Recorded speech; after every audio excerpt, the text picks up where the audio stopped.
Hi friends. అందరికీ తెలిసిందే కదా! ఈసారి గ్రూప్ 2 ప్రిలిమ్స్‌కి 1:100 రేషియోలో తీసుకోమని చాలామంది కూడా ఏపీపీఎస్సీ బోర్డ్‌కి రిప్రజెంటేషన్స్ ఇస్తూ ఉన్నారు. దాని మీద వచ్చిన ఒక అప్డేట్ ఏంటంటే, సాక్షి ఎడ్యుకేషన్‌లో ఆంధ్రప్రదేశ్ పబ్లిక్ సర్వీస్ కమిషన్ ఫిబ్రవరి 25వ తేదీన గ్రూప్ 2 ప్రిలిమ్స్ నిర్వహించిన విషయం తెలిసిందే. దీనికి ఏపీపీఎస్సీ గ్రూప్ 2 ఎంపిక నిష్పత్తి 1:100 ఉండే అవకాశం ఉంది అనైతే ఇచ్చారనమాట. సో, అంటే ఏపీపీఎస్సీకి ఒక మీటింగ్ జరుగుతుంది. దాంట్లో ఇది డిసైడ్ చేసి కన్ఫర్మ్ చేస్తారు.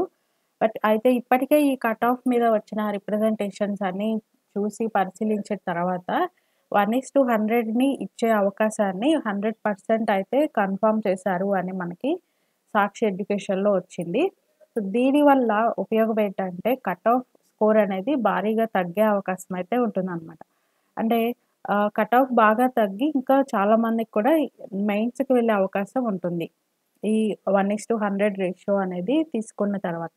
సో, ఈ గ్రూప్ 2 మెయిన్స్ ఎగ్జామినేషన్‌లో ఏమేం సిలబస్ ఉంటాయనేది కూడా మనకి ఇందులో ఇచ్చారు. గ్రూప్ 2 స్క్రీనింగ్ టెస్ట్ తర్వాత మెయిన్స్‌కి వచ్చిన తర్వాత ఈ మెయిన్స్‌లో 2 పేపర్స్ అయితే ఉంటాయన్నమాట. సో, 2 పేపర్స్ కలిపి 300 మార్క్స్‌కి ఎగ్జామ్ ఉంటుంది. పేపర్ 1లో సెక్షన్ 1, సెక్షన్ 2, పేపర్ 2లో సెక్షన్ 1, సెక్షన్ 2 మొత్తం 4 సెక్షన్స్ ఉంటాయి. సో, పేపర్ 1 అనేది మార్నింగ్ టైమ్ జరుగుతుంది. పేపర్ 2 ఆఫ్టర్‌నూన్ టైమ్ జరుగుతుంది. పేపర్ 1లో సెక్షన్ 1లో సోషల్ హిస్టరీ ఆఫ్ ఆంధ్రప్రదేశ్, ఆంధ్రప్రదేశ్‌లోని సామాజిక, సాంస్కృతిక ఉద్యమాలు, సెక్షన్ 2 భారత రాజ్యాంగం సమీక్షలు. వీటి నుంచి 150 ప్రశ్నలు ఉంటాయి. పేపర్ 2లో సెక్షన్ 1 భారత్, ఏపీ ఆర్థిక వ్యవస్థ, సెక్షన్ 2 సైన్స్ అండ్ టెక్నాలజీ. ఈ రెండిటి నుంచి 150 ప్రశ్నలు అంటే 150 మార్క్స్. సో, 2 పేపర్స్ కలిపి 150 ప్లస్ 150 మొత్తం 300 మార్క్స్‌కి ఎగ్జామ్ ఉంటుందనమాట. సో, ఇప్పుడు మనం మెయిన్స్‌కి ప్రిపరేషన్ అనేది స్టార్ట్ చేయాలి అంటే, ఈ సబ్జెక్ట్స్ గురించి మనకి మంచి మెటీరియల్స్ కానీ, మంచి వీడియోస్ కానీ, లేదా మంచి సైట్స్ కానీ, లేదా మంచి అప్లికేషన్స్ కానీ మనం ఫాలో అవ్వాలి. ఏవైనా ఉంటే చెప్పమని నాకు కూడా చాలామంది మెయిల్స్ చేస్తున్నారు. అండ్ టెలిగ్రామ్ గ్రూప్‌లో మన వాళ్ళందరూ జాయిన్ అయ్యారు కదా! సో, వాళ్ళు కూడా టెలిగ్రామ్ గ్రూప్‌లో కూడా నాకు పర్సనల్‌గా మెసేజెస్ పెడుతున్నారు. కానీ మనకి ప్రిలిమ్స్‌లో వచ్చిన క్వెషన్స్ కానీ అది చూసుకుంటే దాని నుంచి మనకు అర్థమైంది ఏంటి అంటే, కాన్సెప్ట్ వైస్‌గా మనం ఫాలో అవ్వాలి. కాన్సెప్ట్ అనేది ముందు మనం థరోగా చదువుకొని ఉండాలి.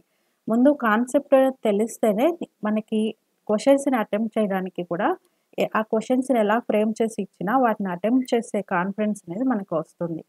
సో, ఆ పాయింట్ ఆఫ్ వ్యూలో మనం మంచి మెటీరియల్స్ కానీ, మంచి సైట్స్ కానీ సెలెక్ట్ చేసుకోవాలి.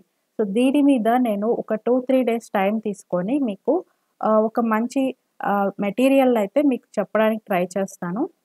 సో, నెక్స్ట్ వీడియోలో మీకు దీని గురించి అప్డేట్ ఇస్తాను. సో, ఇటువంటి మరిన్ని అప్డేట్స్ కోసం మన ఛానల్ సబ్స్క్రైబ్ చేసుకొని ఫాలో చేయండి. అండ్ మన ఛానల్ హోమ్ పేజ్‌లో పోలింగ్ పెట్టాను. అంటే మీకు ఎంత ప్రిలిమ్స్‌లో మీకు ఎంత మార్క్స్ వచ్చాయి? మీ స్కోర్ ఎంత? నెగెటివ్ మార్క్స్ తీసేసిన తర్వాత అనేది మన ఛానల్ మెయిన్ పేజ్‌లో అందులో ప్రతి ఒక్కరు కూడా ఓట్ చేయండి. దాన్ని బట్టి మనం నెక్స్ట్ ఎంతమందికి ఏ స్కోర్‌లో ఎంతమంది ఉన్నారు? ఎక్కువ మంది ఏ స్కోర్స్‌లో ఉన్నారు అనేది ఒక ఐడియా వస్తుంది. సో, దాన్ని బట్టి మనం ఎస్టిమేట్ చేసుకోవచ్చు. కట్ ఆఫ్ అనేది ఎక్కడి దాకా వస్తుంది అనేది. ఈ వీడియో నచ్చితే లైక్ చేయండి. Thank you friends.